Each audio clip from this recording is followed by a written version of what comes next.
assassinating political opponents, embezzling political funds, and the persecution of LGBTQ individuals. These are just a few of the crimes that define Chechnya's leader, Ramzan Kadyrov. On Instagram, Kadyrov presents himself as a compassionate leader who loves animals, sports, and cares for his people. But behind the carefully crafted image lies a dictator so ruthless, even Putin finds it difficult to keep him in check. This is a deep dive into the rise of Ramzan Kadyrov, how Putin empowered him to take Chechnya, and the brutal crimes that define his reign. Born on the 5th of October 1976, Ramzan Kadyrov was destined to live in his father's shadows. As the younger son of Akhmad Kadyrov, Ramzan grew up protected and, most importantly, loved by father. Unlike his older brother Zelim Khan, Ramzan was undeniably his father's favorite, and Akhmad made it clear early on. He'd often bring Ramzan along to key meetings, ceremonies, and religious gatherings, a privilege Zelim Khan did not share. As his father's chaperone, Ramzan was introduced to some of Chechnya's most influential figures, including Dzhokhar Dudayev, the rebel general and president of Ichkeria. Ramzan may have been his father's favorite, but he was born into a life of poverty. This all changed when the Chechen War began. After the Soviet Union's collapse in 1991, Chechnya declared independence under the leadership of Dzhokhar Dudayev. A wild bear has been caught in the forest and put in a cage, and they say get in the cage, live with it, and be friends with it. Give him your paw, and live with this beast. Like friends, that's what Russia is. Russia, unwilling to lose control over the strategically important and resourceful region, launched a military intervention in December 1994. This led to a brutal warfare, particularly in the capital Grozny, and significant civilian casualties. Despite Russia's superior military power, the Chechen rebels' guerrilla tactics led to a humiliating defeat for Moscow. But on the 21st of April, 1996, Chechen's leader Dudayev was assassinated by 2 laser-guided missiles after his location was detected by a Russian reconnaissance aircraft. Dudayev was using a satellite phone to communicate with Konstantin Borovoy, a deputy of the State of Duma in Moscow. The war finally ended on August 30th, 1996, with the Khasavyurt Accord granting de facto independence to Chechnya, but leaving its political status unresolved. By 1998, Aslan Maskhadov, a Chechen politician and military commander, took the role of Prime Minister of the Chechen Republic. But only a year after, Chechen was faced with yet another conflict with Russia, the Second Chechen War.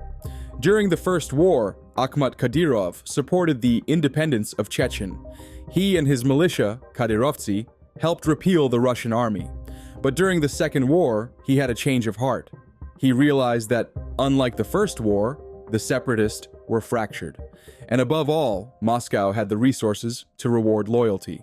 So in the year 2000, Akhmat officially pledged allegiance to Vladimir Putin. He condemned extremist elements within the separatist movement and collaborated with Putin to establish a pro-Russian administration in Chechnya. A move that shocked many Chechens, but also laid a foundation for the relationship his son Ramzan would have with Putin. For the Kremlin, this relationship was crucial. After 2 long wars, what the Kremlin needed was another warlord to fight. It needed a warlord that was ready to switch sides, and Akhmad Kadyrov proved to be incredibly useful. With financial and political backing from Russia, Akhmat won the 2003 Chechen elections by a landslide. Putin was right there to congratulate him, and as usual, Ramzan was in the frame too. But here's the thing about Kremlin's deals. They come with strings attached.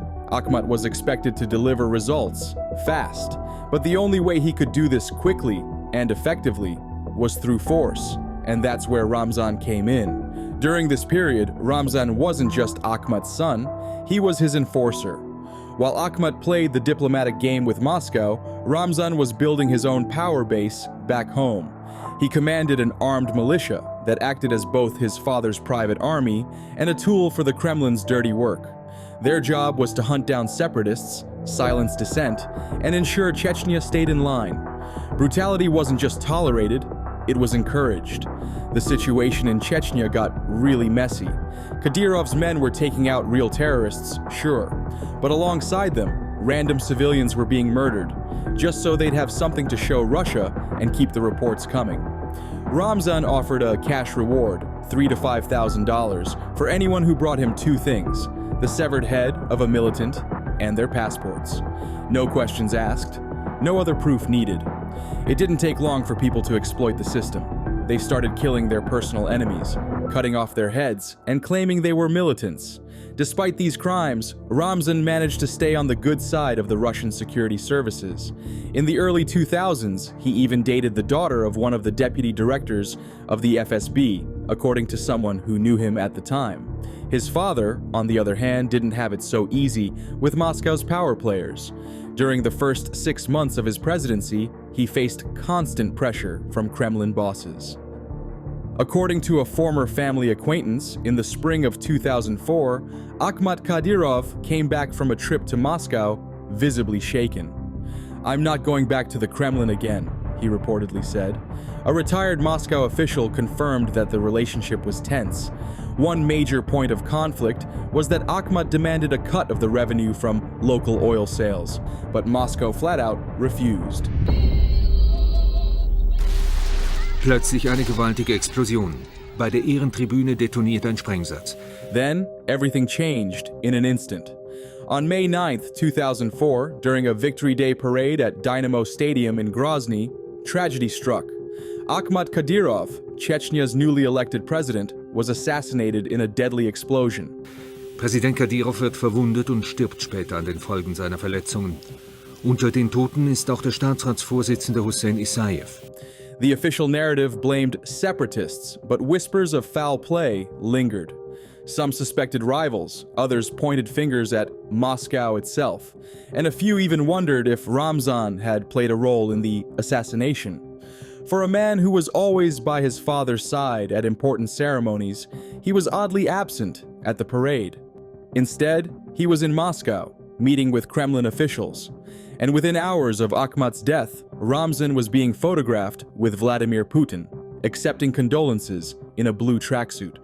According to a former top official in Moscow, it was during this meeting that Putin made it clear to Ramzan that he would be the next leader of Chechnya. This further raised suspicions, as feudal laws dictate that the older son succeeds the father. Ramzan obviously had an older brother, Selim Khan. Putin's decision made some people wonder if he and Ramzan might have anything to do with Akhmad's death. But one important factor to consider, however, is that during the Chechen Wars, Selim Khan did not partake in the conflict. And even when his father was in power, he simply held the position of a senior officer in the Chechen police force. Reports state that this was merely a ceremonial position. He had no real authority. With the separatists still active in the region, the Kremlin needed a strong figure to crush any potential uprising in Chechnya. Putin likely saw Ramzan as the perfect choice, given his track record of taking down separatists during his father's regime. When his father died, Ramzan was only 27 years old. This was one big problem, because the minimum age to become president in Chechnya is 30. Ramzan didn't officially take the title as the leader of Chechnya until February 2007, when he finally hit the age requirement. Putin probably thought that putting Ramzan in charge of Chechnya would give him full control over the region.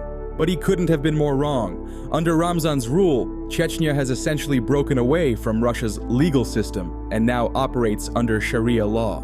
To make matters worse, Putin has to funnel billions of rubles to Ramzan just to keep him under control. And what does Ramzan do with that money? Funds a lavish, over-the-top lifestyle while committing unspeakable crimes that would leave anyone's jaw dropped. Ramzan Kadyrov has a notorious reputation for his love of women. While Russian law bans polygamy, he openly maintains multiple women and a long list of mistresses. According to two of Ramzan's acquaintances, whenever he was in a relationship with a woman, he would have local mullahs perform nikah, an Islamic marriage ceremony to make it official. The nikah offers some protection, shielding these women from accusations of fornication, but only to a point. In Chechnya, many beautiful young women carry the stigma of being Ramzan's former mistresses, stripped of their virginity by the Sultan, but never made his wives. And as shocking as that sounds, it's only the beginning of the story. It gets a lot worse from here. In 2012, a popular Chechen singer, Tamila Sagaipova, released a song titled My Nanak. The lyrics of the song revealed the names of several women who had been taken as concubines by Kadyrov. But the most disturbing part was the age at which some of these women gave birth to the Sultan's children. In 2006, Fatima Kazuyeva, a 14-year-old girl, came second in the only beauty contest held in Chechen history. But here's the catch. The contest wasn't open to the public. There were no outside spectators. Officially, this was explained as a measure to preserve morality. The truth, however, is that the entire event was staged exclusively for Ramzan and his wives. And the most shocking part is that by the time Fatima was awarded second place, she was already pregnant with Ramzan's son. And by the end of that year, she gave birth to their son, Ilay Kadyrov. Just like Fatima, the girl that won the beauty contest was also 14 years old and became one of Ramzan's concubines.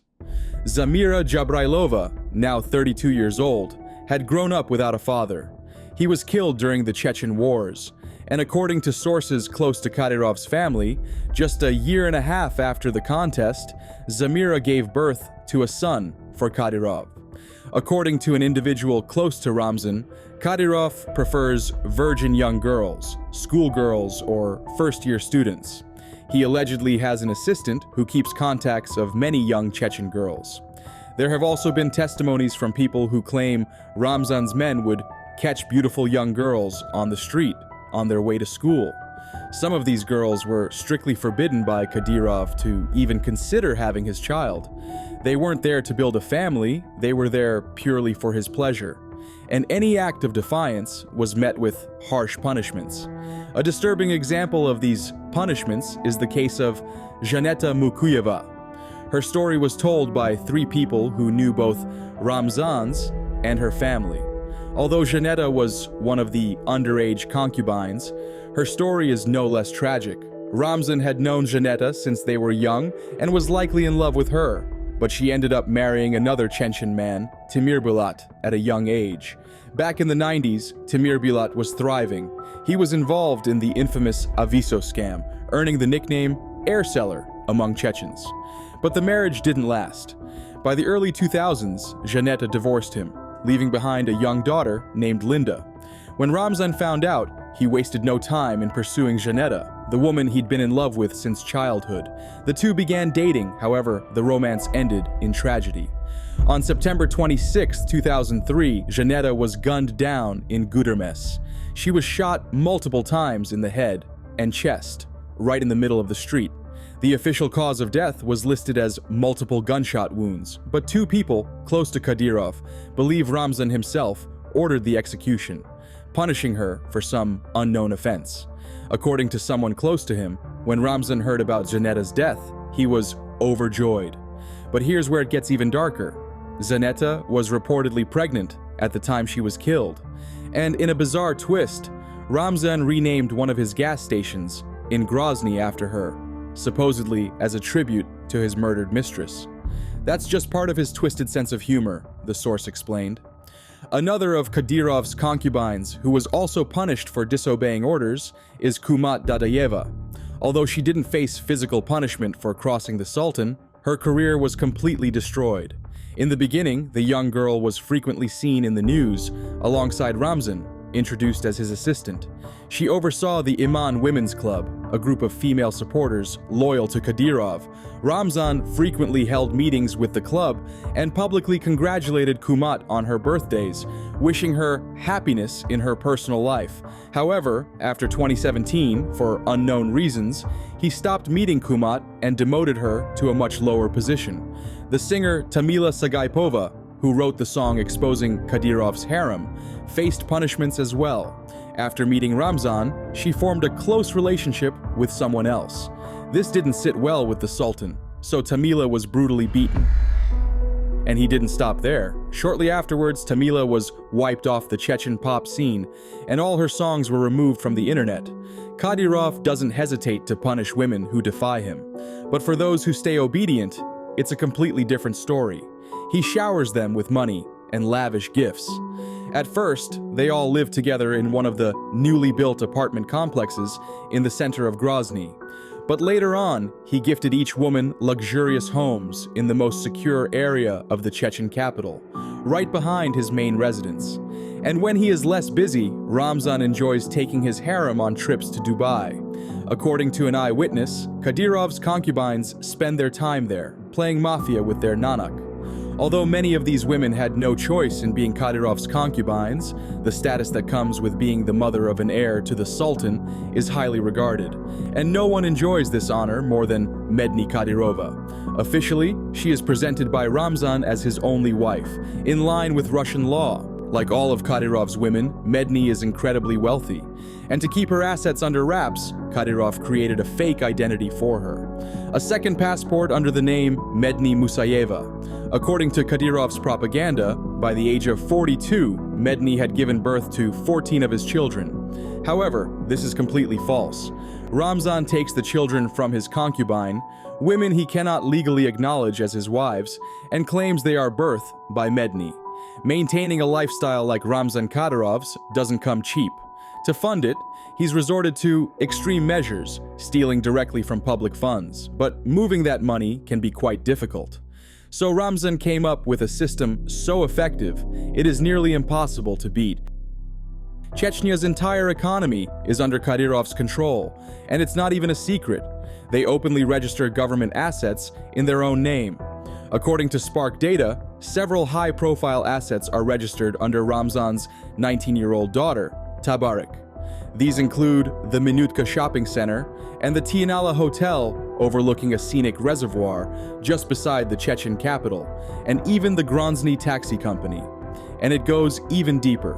Grozny's largest market, Berkat, is owned by Ramzan's first wife, Medni Kadyrova. Then there's the family clinic, Ahmed, registered under Zalpa Aida Amirova, Medina's mother.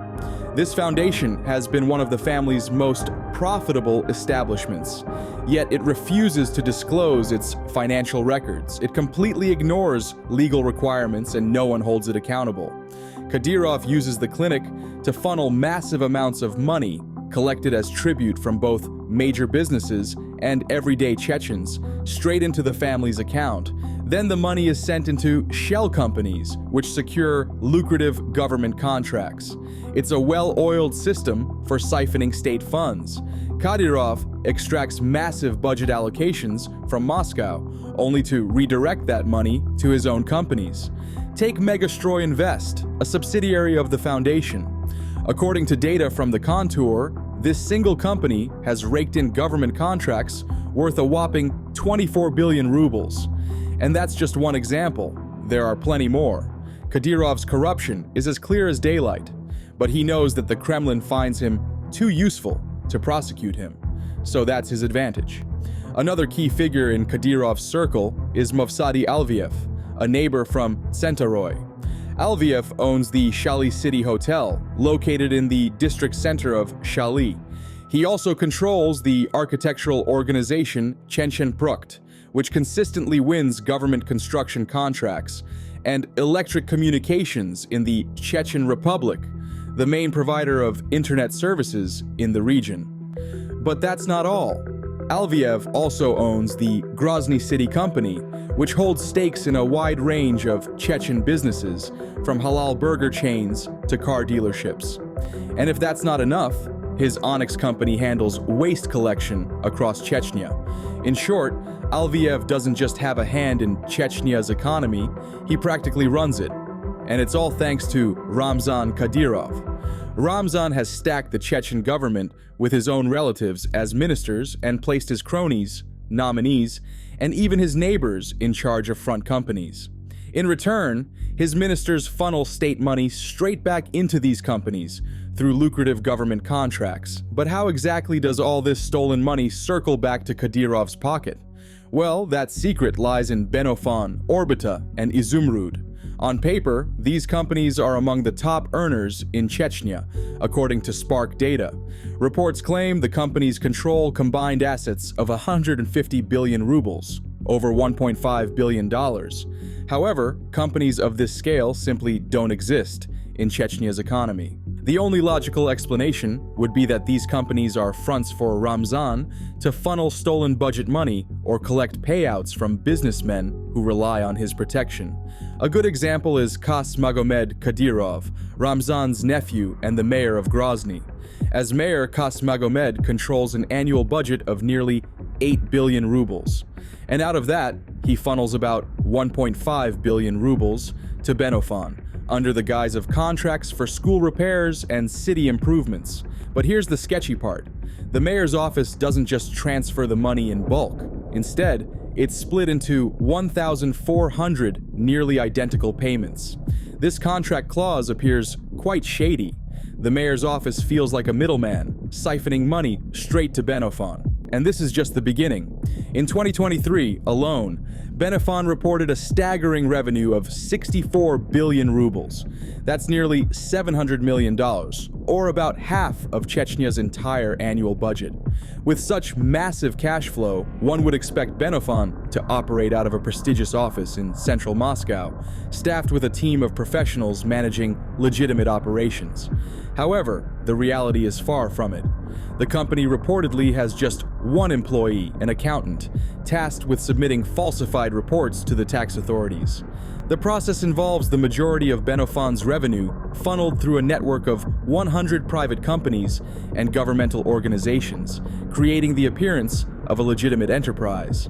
Another portion of the payment appears to function as kickbacks for Kadyrov's law enforcement support or cash-in services. For example, Promenergostroy, a company based in Surgut, transferred 500 million rubles, while Glavstroy from Moscow Oblast sent 700 million rubles, and the list doesn't end there. It's a steady stream of cash flowing right into the operation. So Benofon controls half of Chechnya's entire budget, but where does all that money actually go? The answer is as shady as it gets. According to Benofon's financial records, the money is simply funneled to private individuals and then cashed out. Billions of rubles withdrawn straight from ATMs, disappearing without a trace. Kadyrov might enjoy robbing his people blind, but there's one thing he seems to enjoy even more: targeting a specific minority group, and his actions against them have been nothing short of inhumane. While homosexuality was decriminalized in Russia in 1993, it remains a grave offense in Chechnya, punishable by death. Chechnya is a predominantly Muslim region that enforces strict interpretations of the Sharia law. And over the years, Ramzan Kadyrov has made headlines for the persecution, torture, and human rights violation faced by LGBTQ individuals under his regime. The persecution of gay people in Chechnya gained international attention in 2017. That year, Gayrusha.ru, an LGBTQ rights organization, applied for permits to hold pride parades in various cities in Russia's North Caucasus region. Although Chechnya was not included, the application ignited anti-LGBTQ sentiment in the region. Social media posts called for the murder of gay people, and local authorities responded with a brutal crackdown. Chechen police conducted mass detentions, targeting suspected gay men. Entrapment schemes lured gay individuals into traps where they were beaten, humiliated, and forced to reveal the names of other LGBTQ individuals. This led to a rapidly growing list of victims, dramatically expanding the scale of the persecution. Every day we spend here is torture and suffering for us. You're scared without even going outside. You think they'll knock on your door or break it down at any moment. The longer we stay here, the more time those looking for us have to find us. A 2017 report from Human Rights Watch stated it is difficult to overstate just how vulnerable LGBT people are in Chechnya, where homophobia is intense and rampant. And it gets even worse. Kadyrov actively promoted extrajudicial killings by family members as a substitute for law enforcement. And in some cases, gay men were allegedly released from prison early, specifically so their own relatives can carry out their murders. Despite overwhelming evidence, Chechen authorities, including Kadyrov, have consistently denied the existence of LGBTQ people in the region. In a 2017 interview, Kadyrov declared that there were no gay people in Chechnya. What, Mr. President, do you want to say about that? Вот он сейчас, вот к чему он, вот, почему он приехал, вот пришел к тому, да, вопросу, да, это ерунда. У нас таких людей нету. Нету у нас геев. Если есть, заберите в Канаду, хвала Аллаху, подальше от нас.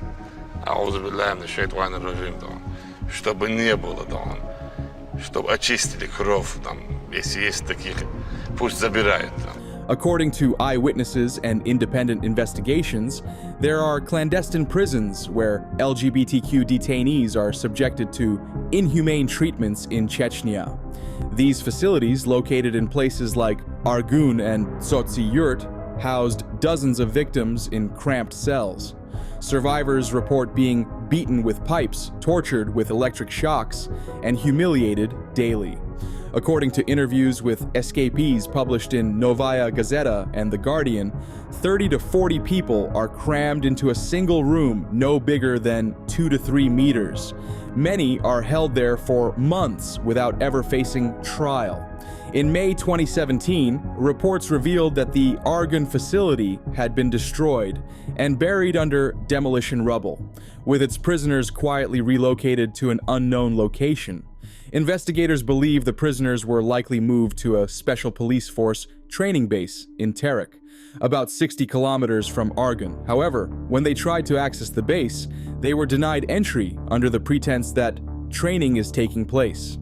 In 2019, the second wave of LGBTQ persecution in Chechnya erupted, and the details of some individual cases are nothing short of disturbing. For example, the arrest and torture of Maxim Lapunov. In March, Maxim Lapunov, a gay man, was caught in a police sting operation in Grozny. He was taken to a police station where, according to reports, he was brutally beaten, tortured, and raped. He was finally released after 12 days of being held hostage. Although Maxim later filed a complaint with the European Court of Human Rights, accusing Russia of failing to protect him from the assault by the police in Grozny, there hasn't been much progress on his case. Another example is Zelim Bakayev. Bakayev disappeared in August 2017 while visiting Grozny for his sister's wedding. Witnesses reported that security forces arrested him, and his phone was deactivated the same day. Despite public appeals from his mother, Chechen authorities refused to investigate this case. And to this day, Bakayev's fate remains unknown. There's also the brothers who were abducted and imprisoned. In February 2021, Salek Magomadov and Ismail Isayev were abducted from Nizhny Novgorod, where they had sought refuge. They were taken back to Chechnya and charged under anti-terrorism laws for allegedly aiding terrorists, a common pretext used against LGBTQ individuals. Both were convicted and remain imprisoned under harsh conditions. These are just a few examples of the countless LGBTQ individuals who have lost their lives or remain imprisoned under Kadyrov's brutal regime. And the government continues to deny these attacks. Amidst reports of renewed anti-gay purges in 2019, Jambalat Umarov, Chechnya's Minister of National Policy, dismissed the allegations as a product of gay people's sick imagination. Chechnya's government has also begun to crack down on journalists and LGBTQ activists. The Russian LGBT Network, a St. Petersburg-based organization, has been a major target. The organization played a crucial role in helping victims escape Chechnya. The group organizes evacuations and provides legal and psychological support to survivors. However, Chechen authorities have now turned their focus on silencing these activists. Volunteers have been threatened, harassed, and even attacked by individuals linked to Chechen law enforcement. In 2019, the Russian LGBT Network reported that Chechen operatives broke into the home of one of its volunteers, threatening them with violence.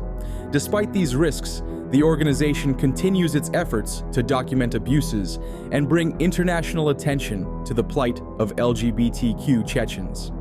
The lack of action from Russian authorities, including President Vladimir Putin, has enabled Kadyrov's regime to operate with impunity. Despite international outrage and reports from human rights organizations, the Kremlin has largely dismissed allegations of anti-LGBTQ persecution as Western propaganda. After the massive backlash over the treatment of LGBTQ individuals, Kadyrov has been scrambling to rebuild his reputation, taking calculated steps to reinvent himself and shift the narrative. Ramzan's authoritarian rule of Chechnya has been accused of some of the most egregious human rights violations in modern history. From suppressing dissent and persecuting marginalized groups to orchestrating the murders of political opponents, his reign has been marked by fear and brutality. Yet, despite his bloody reputation, Kadyrov found a way to reshape his image on the global stage, and he's doing it through mixed martial arts, MMA. In 2015, Kadyrov launched Akhmad MMA, a gym franchise and MMA promotion named after his father. The gym quickly became the cornerstone of his sport propaganda machine. Fighters who trained under the Akhmad banner were paid monthly stipends, given state-of-the-art facilities, and encouraged to compete internationally. But this wasn't just about promoting fitness or local talent. Kadyrov used these fighters as ambassadors for his regime. Some of his fighters made it into the UFC, and that brought Kadyrov's influence to an international audience. By tying his brand to these fighters, he crafted an image of himself as a progressive, sports-loving leader, and portrayed Chechnya not as a region plagued by repression, but as a powerhouse of athletic excellence.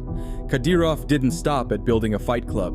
He actively cultivated relationships with global icons of combat sports. Boxing legends like Mike Tyson and Floyd Mayweather have visited Chechnya as Kadyrov's guests, participating in events and posing for photo ops. Hey, what's going on? Everybody that's on Instagram, you better follow this man right here. This is my buddy, this is my guy right here. And yes, he is a part of the money team. I'm in Chechnya right now. I'm worldwide with this. Floyd Money Mayweather. UFC fighters like Khamzat Chimaev have spared at Akhmad MMA, further cementing Kadyrov's ties to the combat sports. Kadyrov's game plan is quite obvious. If world-famous athletes are willing to associate with him, it sends a message that his regime can't be as bad as critics claim. And these high-profile interactions distract the world from the brutal realities of life under Kadyrov's rule. Kadyrov even flew in Hollywood celebrities like Jean-Claude Van Damme and Hilary Swank to celebrate his 35th birthday. The event drew widespread condemnation from human rights organizations, yet it successfully elevated his image as a charismatic and influential leader.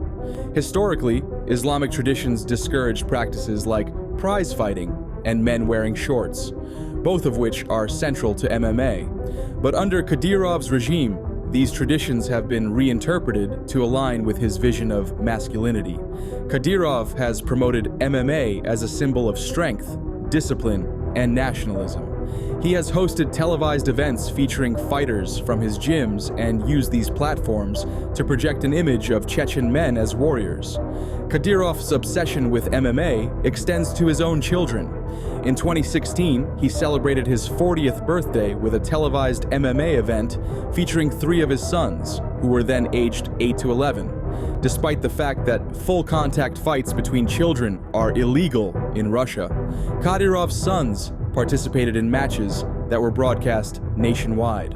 Unsurprisingly, all 3 boys won their fights and were awarded championship belts in a spectacle clearly designed to glorify their father. But this wasn't a one-off stunt. Over the years, Kadyrov has continued to use his sons in propaganda efforts. They've appeared in training videos with UFC stars, including former champion Kamaru Usman, and participated in staged fights at Kadyrov's MMA events. Critics have also argued that combat sports organizations, including the UFC, have a responsibility to distance themselves from Kadyrov. by allowing fighters associated with Akhmad MMA to compete on international stages, these organizations risk legitimizing a regime that thrives on oppression, the critics argue. But Kadyrov's strategy hasn't gone unnoticed. In 2020, the US State Department imposed sanctions on him and his family members for their involvement in human rights violations. Since the start of Russia's invasion of Ukraine, Kadyrov has consistently used his children as props in his wartime propaganda. The teenagers have been featured in slickly produced videos, dressed in tactical gear, firing rocket launchers, and handling machine guns. In October 2022, Kadyrov posted a video showing his sons, flanked by Russian soldiers, escorting 3 Ukrainian prisoners of war to his residence in Chechnya. The video shared on Kadyrov's Telegram channel showed 3 prisoners with their hands tied behind their backs and hats pulled low over their faces. Upon arriving before Kadyrov, the hats were removed, revealing them as Ukrainian captives. Kadyrov claimed that his sons captured the soldiers while visiting the front lines with the West Akhmat Battalion. In the caption of the video, Kadyrov wrote, "Akhmad, Ali, and Adam Kadyrov brought 3 captured Ukrainian servicemen to the Republic, whom they neutralized during their participation in a special operation." Besides positioning his children as war heroes, Kadyrov has begun appointing them to official positions in Chechnya. In September 2022, the 17-year-old Akhmad, his eldest son, was elected as the regional chair of the Russian Movement of Youth and Children. Kadyrova also appointed his 23-year-old daughter, Aishat, as Chechnya's Minister of Culture. She previously held the position of Deputy Culture Minister and managed Firdausi, a luxury Islamic fashion brand founded by her mother. The brand operates boutiques in Chechnya, Dagestan, Moscow, and Dubai. But here's an interesting detail, and it might just explain why Ramzan has been so eager to place his children in political positions. Kadyrov may be dealing with a severe illness or even poisoning. According to Chechen bloggers, Kadyrov may be dealing with a severe illness or even poisoning. Known for his constant publicity stunts, Kadyrov had suddenly started disappearing from the public eye. And when Kadyrov did make occasional appearances on camera, his health concerns seemed hard to ignore. He looked noticeably obese and swollen signs, often linked to serious conditions like kidney disease. 2 sources close to Chechen and Russian authorities confirmed that Kadyrov has struggled with kidney problems in the past and may still be dealing with them. However, it seems he's managed to address the issue. Amid the news of his conditions, his daughter Aisha was named Chechen's deputy prime minister, further raising suspicions, but it looks like he's doing fine. Recently, he posted a video showing off his Tesla, customized with a machine gun mounted on top. In Chechnya, Ramzan Kadyrov answers to no one. With absolute power in his hands, he rules the region with an iron fist, keeping the people firmly under his control. Я найду тебя, да, и мы посмотрим, да, кто из нас шайтан.